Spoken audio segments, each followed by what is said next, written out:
And we're live. Welcome, everybody, here to the Lakers Lowdown Podcast. I'm Anthony Irwin, Lakers Insider for Lakers Daily. And today on the show, we're going to be talking about whatever you want to talk about. I have a few questions already grabbed here from Twitter.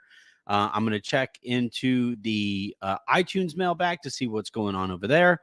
And then to those of you who are tuned in live on this fine Labor Day afternoon, you guys get your questions in as well, and I will answer questions from the live audience as well. A quick reminder, please do hit that subscribe button. Please hit that like button on your way in. Consider that like a cover fee. You know, it's free. It's a cover free. Think of it that way. And then if you guys are listening live or listening to this in the morning in podcast form, please hit subscribe wherever it is that you get your podcasts. So without any further ado, let's go ahead and get into today's mailbag, where I'm going to kick things off by talking about LeBron's usage and how JJ Redick might use LeBron. So this is kind of tricky, right? And by the way, this is in response to George Santiago asking, how will you best utilize LeBron James on offense at year 22 when he is best and prefers to be on ball, while it can't be as heliocentric as his younger years in the NBA? I'm glad that you used the term heliocentric because essentially, like at LeBron's peak, that also kind of coincided with. Hold on one second, I'm just grabbing the iTunes mailbag. But at LeBron's peak, you had, you know, you had a lot more offenses that were, and like historically speaking, you would have a lot of offenses where you had your best player, you put the ball in the best player's hands, and you see where that best player takes you offensively.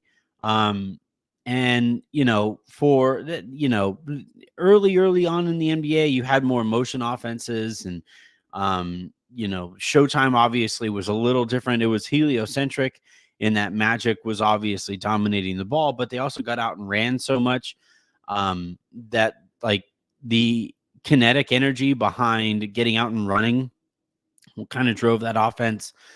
You had the 7 seconds or less Suns that moved the ball, shot as quickly as they did, and it was still pretty heliocentric because Steve Nash was the engine of that offense.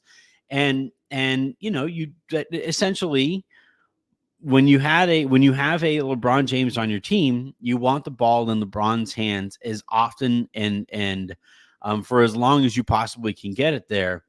And it has done pretty well. I think LeBron has had a pretty good career. Teams that employ LeBron James have fared pretty well and have been pretty happy, with that kind of approach.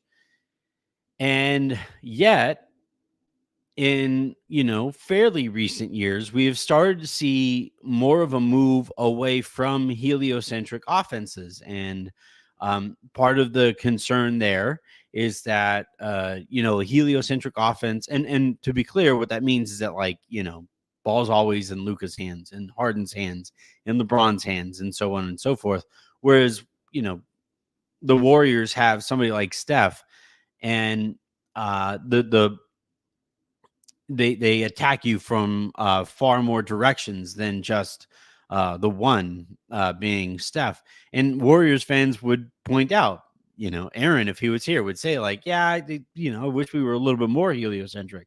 The grass is always greener, essentially. But over in recent years, we have started to see more offenses include more motion. They have moved away from heliocentric concepts to diversify where attacks are coming from on the court and in terms of personnel. And I think it's made for a little bit more interesting basketball. And yet, while that transition has been taking place, you've still had, guys like Luka, guys like LeBron, they're dominating the ball and faring pretty well. Now, looking ahead to next season and trying to figure out what JJ Redick might do and whether the Lakers are going to continue with that trend or continue to try to buck it, that's, for one thing, impossible. It is inherently impossible to predict what JJ Redick is going to do as an NBA coach because there is nothing to build on in terms of like him actually running a team or even coaching on a team. Where as an assistant coach you would still have more input on what type of offense, what type of defense, what kind of culture and identity a team might have. As a player, and especially like for JJ Redick, he was a role player his entire career. There was no, like, he didn't have any real impact in terms of guiding those principles as LeBron does, as superstars tend to. He's kind of arrived places and coaches told him where to be, and then he maximized what he was able to do on the court depending on where those coaches put him. And that makes it really difficult to try to figure out like what his instincts are going to be on a basketball court. You can build off of what he said in podcasts. You can build off of what he has said in broadcasts, but there's just no true sample size to work off of here. So, like, to a certain extent, to answer George's question, I would say, I don't know. And there's just not much that I can roll with there. But in terms of like, if I had to guess how this is going, and by the way, this is all of us. We are all of the shows that you listen to, whether it's LFR, Lakers Nation, Basketball Exceptionalism, any of the other ones out there, Locked On, like, we are all guessing. Some people might have a little bit more information going into their guesses than others, but it is still, in those cases, an educated guess. And my educated guess, is that it'll be a mix. I still think LeBron is most comfortable being the center of the universe on offense and operating as such. You still also, from an organization standpoint, have Austin Reeves, who I've been told all offseason the Lakers have big plans for on offense.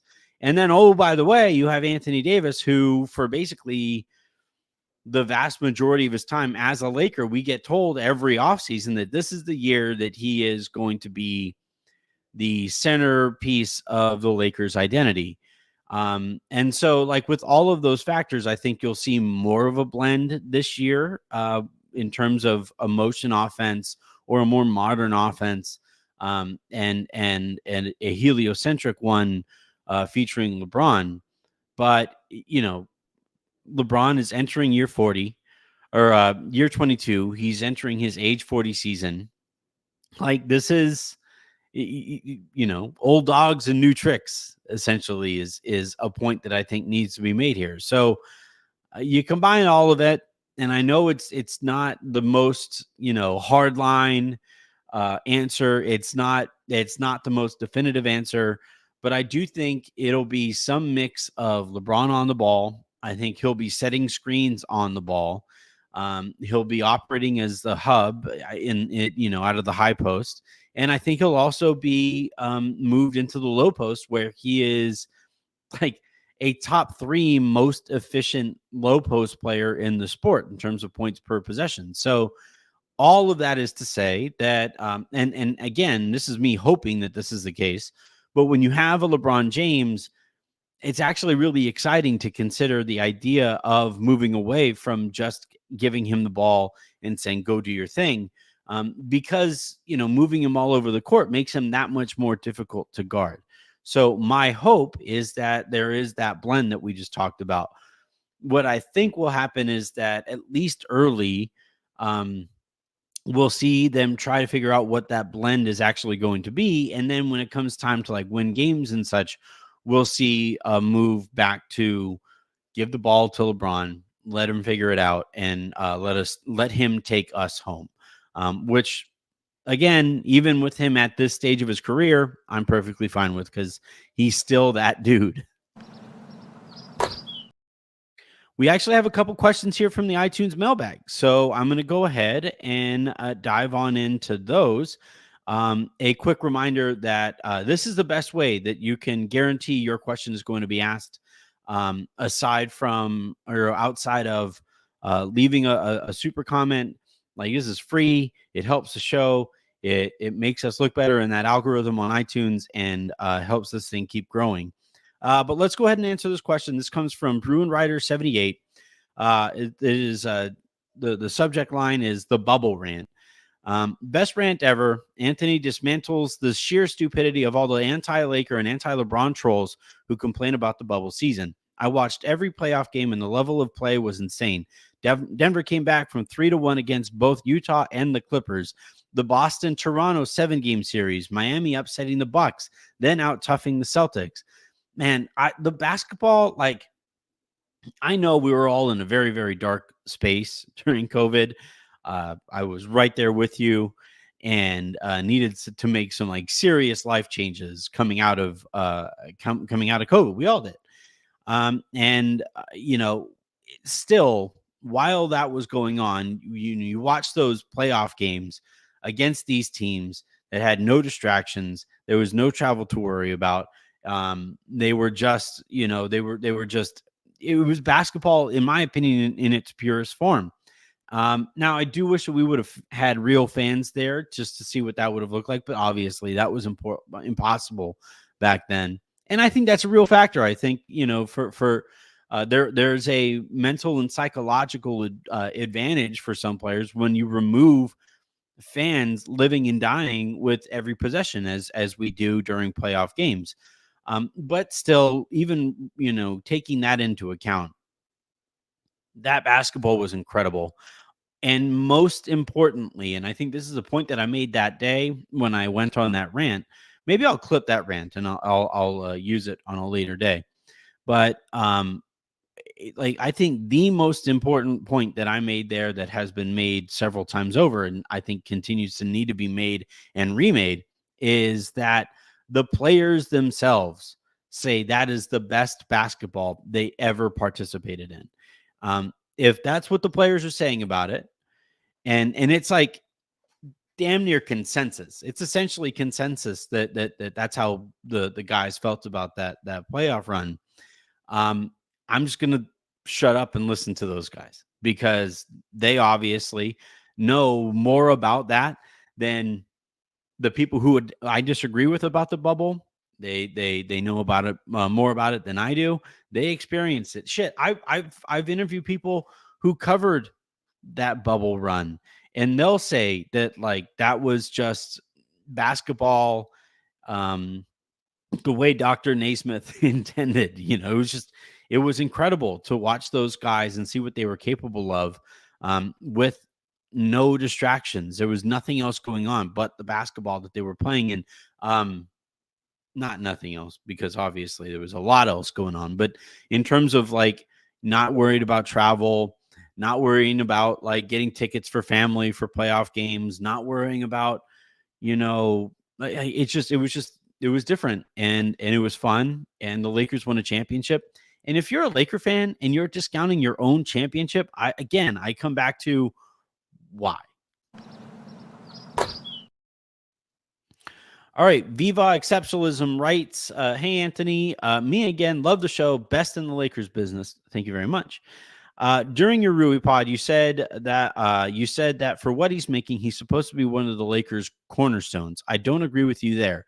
Rui will be making $17 million this year. If you look at the players making between 16 and 18 mil this year, you won't find, at least in my opinion, any cornerstones.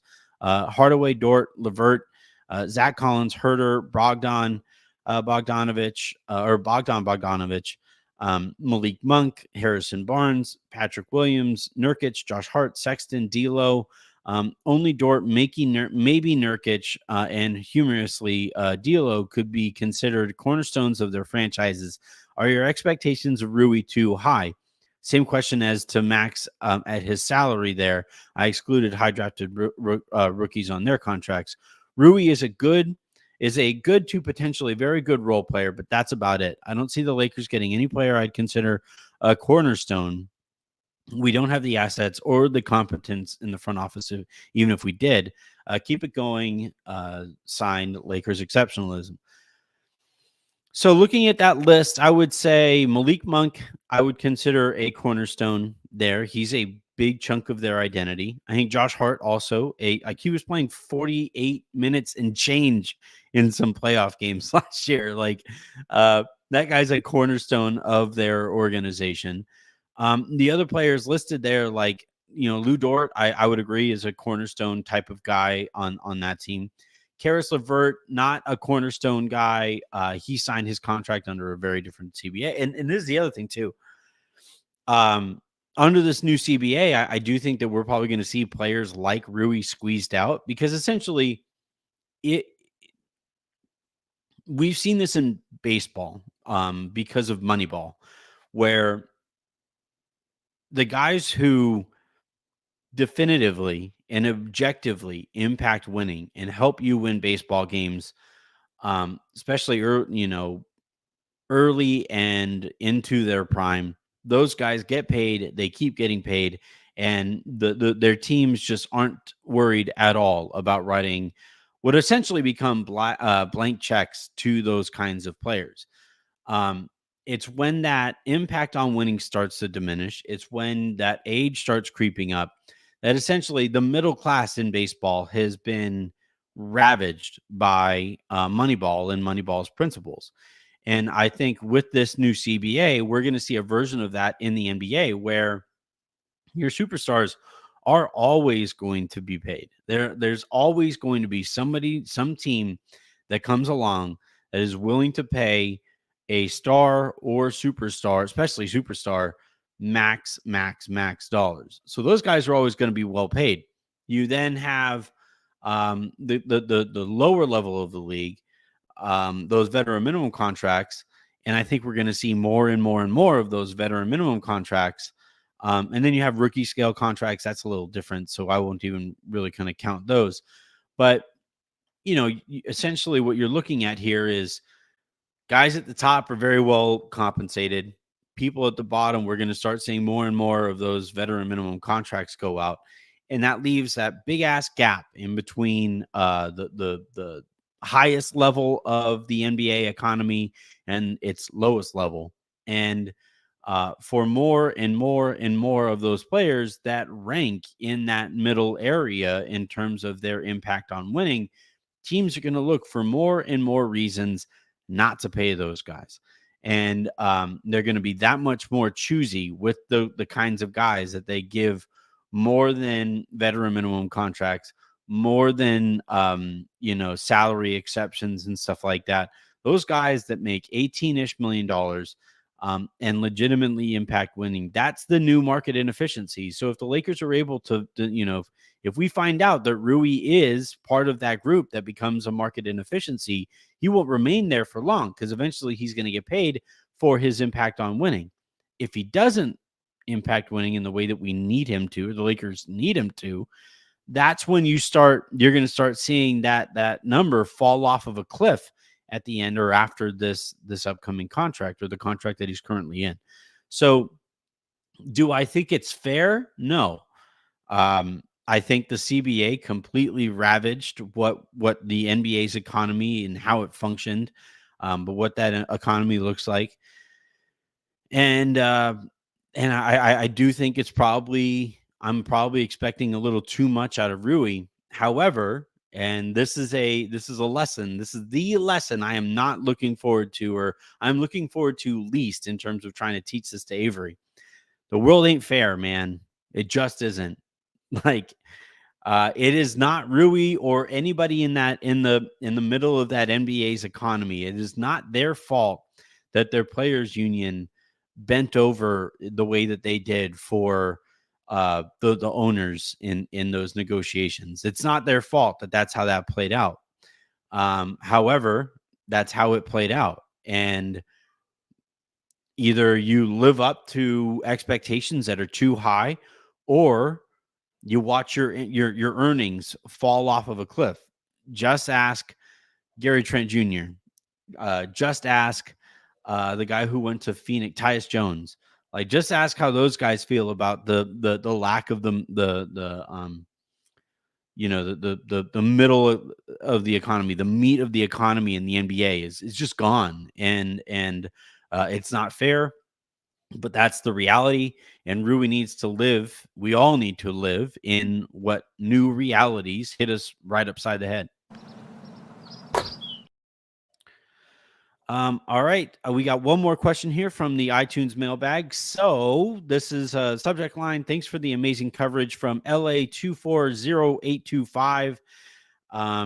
I love what you do and appreciate the way you cover this team. Thank you very much. My only suggestion is if you post full episodes after you post part one, part two, because I have my podcast app set to download the latest episode. So it is tending to download only part two. If this is something you're unable to do, I get it, but a suggestion: keep up the work and keep killing it.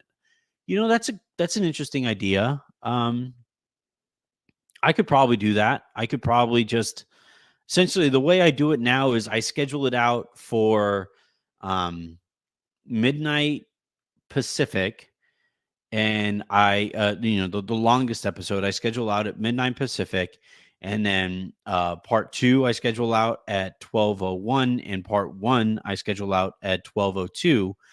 That way it lines up the way that it lines up in your guys's feeds. But I guess if I just basically if I published or if I scheduled part two for midnight and then part one for 12:01, and then the full episode for 12:02, that would put it at the top of your feed, and that would be what everybody downloads first thing in the morning. I'll do that tonight for this episode if I remember, and we'll see how you guys prefer it. But I do think we've kind of fallen into a pretty good little rhythm when it comes to breaking up the episodes and allowing you to choose between listening to them in their entirety, or basically listening based off of the topic that is covered. So we're gonna keep doing that, but I'm cool with tweaking the order that they air so that it makes the most sense for the listener. Good note. I will keep it in mind. All right, we have two more questions here from Twitter, so I'm going to go ahead and answer those ones. At Basher_1 writes, I know the Lakers are most likely entering the season with this roster, but are they still calling around the league for trades, or have they just sacked it off and accepted this is the roster? I mean, I think there are still occasional calls made. I think it really dies down in terms of like the NBA calendar year. It really dies down in August. Most everybody, goes on their vacations in August. I thought it was kind of funny that, and kudos to them, congratulations to them. But like Dave McMenamin married Malika Andrews on Kobe Day, right? 8/24. I think Mark Medina also got married on 8/24 on Kobe Day. I think Jovan is I believe getting married, might even be this weekend or next weekend, whenever it is. And a lot of people take care of their business in August. We didn't do this on purpose. It just happened to play out this way. But both my kids were born in August and September. And when my friends who are also working in this industry saw that, they were like, well done, because that means that I can be there for their birthday parties. We can go on trips during their during the time of year when we would be celebrating their birthdays. And I can do that during the most quiet time of the NBA calendar. And I say all of that, to say that I don't think there are very many calls being made at this point. What we'll probably see, is as teams enter camp and the possibility of entering the season with, the tweaks that needed to be made earlier in the summer, with the possibility there staring them in the face, you might see another flurry of activity, or at least the attempts at activity. But for the most part, this is like everybody's pretty quiet right now. Everybody's getting ready for camp. And then once camp opens and you see how different guys are, see their interest levels, like if you're the Lakers, right? Um, you reach out to D'Lo. Let's say they're thinking about. I'm not reporting this. I don't think that they are, but let's say D'Lo or the Lakers are thinking about bringing D'Lo off of the bench, and in before they do that, before they finalize the decision, um, they reach out to D'Lo and they ask him for his interest level in doing that. What do you think about this? And if D'Lo says, "Bleep you, bleep off," I'm not bleeping doing it, all that stuff, then the Lakers probably, try even harder to move the guy. But if the Lakers approach him and say, "Hey, this is what we're thinking about doing. This is why we're thinking about doing it. We still want to make sure you get ample opportunity, which is all that you probably frankly care about, so that you get another contract beyond this current one that expires at the end of the season." Um, Maybe, just maybe, D'Lo shows interest in that. And if he does, then you don't have to try as hard to move him as quickly as you may have. And, you get to move forward into the season there. And I think for a lot of teams, they're going to be looking at that, the Portland Trailblazers is going to go to Jeremy Grant and say, "Hey, just so you know, this is the situation here. We can go through camp and you can go through a couple of practices. Are you okay with playing a season with zero chance at a championship this year?" And you kind of, based on how that conversation goes, you move forward with whatever path that you need to head down there, right? Portland would do the same thing with Anthony Simons as well. And there are, again, several teams throughout the league that are probably going to do that. They're going to have those conversations with players, to see where their heads are at. You see how camp is going, and like, so for the Lakers, right? If, let's say, in camp, you basically consider it an open competition, because at this point there's no more hand holding, and you owe it to the rest of the team to see who is the better point guard between D'Angelo Russell and Austin Reeves. And if it's Austin Reeves, then you and it's really clear that he can handle the offense there. He tightened up his handle in the offseason. He looks stronger, all that stuff. Then you approach D'Lo and you ask him about coming off of the bench, and then so on and so forth. And then same goes for Max Christie. If you see how he's doing in training camp, and you consider it an open competition for the starting shooting guard gig, depending on how that goes, you have that conversation with D'Lo, or if it doesn't go very well, you have that conversation with Max, and you try to figure out why it didn't go very well, and you move forward as such. And depending on how camp goes and how those conversations go, that's when you hop on the call, or you hop on the phone, and you try to reach out to team X, Y, or Z to pick up conversations wherever they left off before everybody went on their August and early September, vacations. And I, for now, I would probably predict that this is how the Lakers are going to enter the season. But if those conversations don't go very well, and if they get on the phone with Danny Ainge, who is now stuck in no man's land because of the contract that the extension that, gosh, why am I blanking on his name? I'm blanking on his name. The Finnish guy. If they, gosh, why am I? Let's see. Warriors, Jazz trade rumors. Lauri Markkanen. Thank you, Google. But so if they, because of the contract that they offered Lauri Markkanen, and given the fact that he can't be moved this year, Utah is going to have to decide, all right, are we going to try to win this year, or are you going to hit Lauri with a hammer every day that he walks into the arena, hoping that he doesn't play, so that maybe you lose enough to get into the Cooper Flag sweepstakes? All of that stuff, like, as these teams enter camp, and as team personnel and league personnel get back together and start talking again, that's when you'll start to see more activity pick up. But for right now, everything is really, really quiet, and that's probably how it's going to remain for the next at least few weeks. Let's see. I'm going to go to. All right. So I have a couple questions here. So God King Tony Clifton asked, "Where is Harrison?" Um, in all caps and exclamation marks and all that stuff. Harrison took a nice long vacation, which he completely earned. He works really effing hard. So I think he and Mia went to like Canada or something like that and just laughed at like Drake fans for 2 weeks. So he's back from that, and then he and I were supposed to record last week, but he had a family thing pop up. Everything I believe is okay. So the plan I believe is for he and I to record this is going to release on Tuesday, so he and I might record today by the time you guys are listening to this, or if you guys are watching live tomorrow.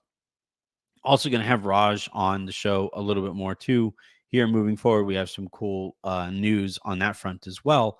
But yeah, Harrison took a nice long break, as I just talked about, right? This is the time of year to be able to do that, and he will be back here this week at some point.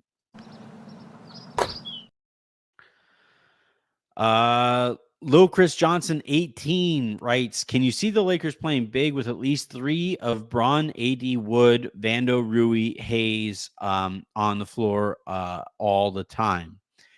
So yeah, I think they're going to try that. I think that's, that was part of the reason that they brought Christian Wood in the first place, is that he can space the floor as the 5, and that allows AD to play the 4, and obviously you have LeBron out there too. I would love to see more minutes of Rui and Vando out there together. Like I said in the last show that I did, I consider them kind of two sides of the same coin. And I think if you can have one full coin out there, you should give it a go. So I think, that is a combination I would like to see more of. And then, when you have Vando and Rui out there, you probably also have a center, whether that's Wood or Hayes or AD. We'll see what that looks like. It would probably have to be either Hayes, or no, it would have to be either Wood or AD, because those guys can space the floor. Hayes does not do that. But I do think that, like, I would like to see the Lakers go back to bigger, stronger, faster. And, I think that was one of the biggest disappointments of the Darvin Ham era, is how reluctant he was to be bigger, stronger, faster than teams, and his over reliance on too many guards, when the bulk of his talent was actually wings and bigs and so on and so forth. So I hope JJ Redick goes big. I hope that, he does less heliocentric stuff and moves LeBron all over the court. I hope all of these things. There's just, like I said earlier, no way to know, because we've never seen the guy coach before. Jalen Farrell writes, "Where does D'Lo rank in point guards in the NBA?" So he's a starting caliber point guard, so he's top 30 at least. And then I would say he's like right in that space where he's either slightly above average or slightly below average, and he kind of goes back and forth. Slightly above or below average as a starting caliber NBA point guard. He's not elite. He's capable of playing the sport at an elite level offensively. The problem is there's a whole other side of the court. And then if he isn't playing offensively elite, then you really worry about his defense, and that's when he becomes a below average point guard, starting point guard, and that's where the Lakers really find themselves in some trouble. But I would put him in that range of, like, I would just say he's mediocre. I think he's a mediocre starting point guard who sometimes looks great, but then also is very, very capable of looking awful out there. Jalen Farrell also writes, "What realistic trade would make the Lakers real contenders?" I think if you turn Rui and Gabe and a first into Jeremy Grant, that would make the Lakers a contender, I believe, like a like bona fide championship contender. Um, Problem is Portland isn't going for that because they are adamant that they want 2 picks for Jeremy Grant, and that's why he's still a Portland Trailblazer. So, both those teams just kind of staring at each other. They stared at each other awkwardly all summer. They went on their vacations, and then they'll come back to training camps and they'll stare stare at each other again. All right, this is a slightly shorter show. I'll see if I could break this up. It's going to be a little short if I break it up, but if I don't, or whatever, I recorded, just basically snuck into my office in the middle of Labor Day festivities, and I'm going to get back to it here in a second. But I do want to put in a request to those of you, and I know it's tough to do this after the long weekend, but to those of you who are taking full advantage of the weekend and you guys are out there having your fun or whatever, all I ask is that you don't drive home if you've been drinking, or if you've been using anything, right? Just hop in an Uber, figure it out, get to where you're getting safely, keep everybody else on the road safe. We had that tragedy happen in hockey. It was just devastating to see the impact that one bad decision had on an entire family. And I would prefer not to hear about that from any of you who are listening or watching this thing. I care about you guys deeply. I care about the world deeply, and I want you guys to be safe and keep everybody else out there safe. So enjoy the rest of your Labor Day weekend. I will be back at it again, I believe, tomorrow, hopefully with Harrison. So until the next time you guys hear from me, I'm Anthony Irwin saying have a great rest of your weekend. Make somebody else's, and I will talk to you tomorrow. We'll see.